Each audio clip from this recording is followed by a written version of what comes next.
7 pesawat pembom siluman B-2 milik Amerika Serikat telah kembali ke pangkalan udara Whiteman di Missouri, Amerika Serikat, usai menyelesaikan misi serangan jarak jauh ke Iran.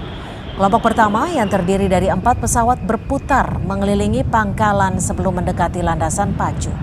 Kelompok terakhir yang terdiri dari 3 pesawat tiba dalam waktu 10 menit.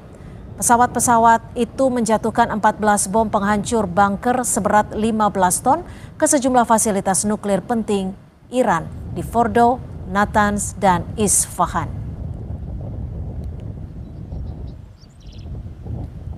Iran akan menutup Selat Hormuz sebagai akibat serangan Amerika Serikat ke Iran.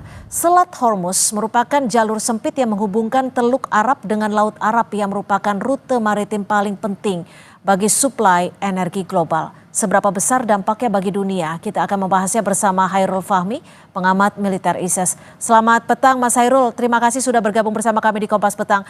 Mas Hairul, ini kan ada rencana kabarnya selat ini akan ditutup. Lalu bagaimana dampak perekonomian dunia jika memang betul selat dari jalur Hormuz ini benar-benar ditutup oleh Iran? Ciko, ya. Mohon maaf, audionya belum dibuka. Sudah dibuka. Ya, silakan Mas Hairul. Sorry, saya kira ini perkembangan yang sangat penting ya dalam eskalasi konflik di Timur Tengah ini ya.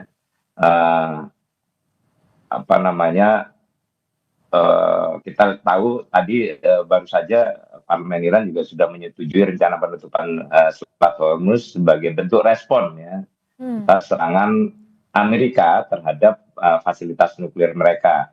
Ya memang keputusan itu belum langsung dieksekusi karena otoritas tertinggi kan ada di Dewan Keamanan Nasional dan pemimpin tertinggi Iran Ayatollah Ali Khamenei. Ya. Tapi secara politik ini sinyal yang sangat kuat bahwa Iran ingin menunjukkan mereka tidak akan diam gitu ya ketika diserang dan ketika kedaulatan mereka dilanggar gitu ya. Nah, mengapa ini krusial ya tadi sudah dijelaskan. Selat Hormuz ini urat nadi energi global. Sekitar 17-20% perdagangan minyak dunia lewat selat ini gitu ya.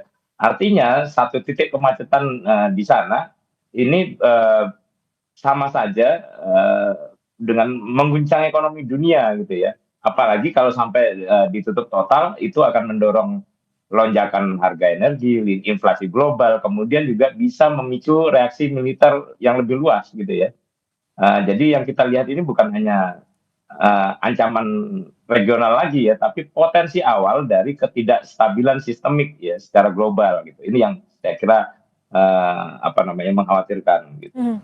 Apakah akan ada implikasi yang begitu nyata ketika memang tak hanya Selat Hormuz ini ditutup, tapi dampak-dampak lainnya bagi ekonomi dunia terkait dengan serangan AS ke Iran ini? Iya, pasti ada ya. Kalau dampaknya akan sangat nyata dan cepat terasa gitu ya. Ya banyak negara sangat tergantung pada stabilitas harga minyak global gitu ya. Ketika jalur vital seperti Selat Hormuz ini terganggu, ya harga minyak jelas akan melonjak. Kita mungkin juga akan bicara soal kenaikan harga minyak mentah dunia ke atas 100 US dollar per barrel gitu ya. Artinya beban subsidi energi juga akan naik drastis, harga BBM bisa terdorong naik dan efek lanjutannya jelas ya. Biaya logistik, kemudian pangan, kemudian kebutuhan-kebutuhan pokok yang lain, inflasi bisa melonjak, banyak lah ya. Industri transportasi, logistik, manufaktur ini akan terpukul lebih cepat gitu ya. Nah, belum lagi kita bicara dampak di masing-masing negara, termasuk Indonesia gitu ya, tekanan pada anggaran belanja pemerintah, defisit neraca perdagangan. Nah ini kalau kita tidak mampu mengendalikan lonjakan harga impor ini kan akan menghadirkan masalah yang besar gitu ya. Sehingga ya penting kemudian bagi negara-negara ini ya menyiapkan langkah mitigasi dan antisipasi, kemudian juga ya penguatan cadangan energi strategis, diversifikasi pasokan sampai upaya stabilisasi harga. Ini yang kemudian ya saya kira dampaknya sangat signifikan dan luas, dan belum tentu tiap-tiap negara punya daya tahan yang cukup untuk menyiapkan itu semua dalam waktu singkat. Oke, baik, terima kasih Mas Hairul Fahmi, pengamat militer ISIS, sudah berbagi perspektif di Kompas Petang. Selamat sore.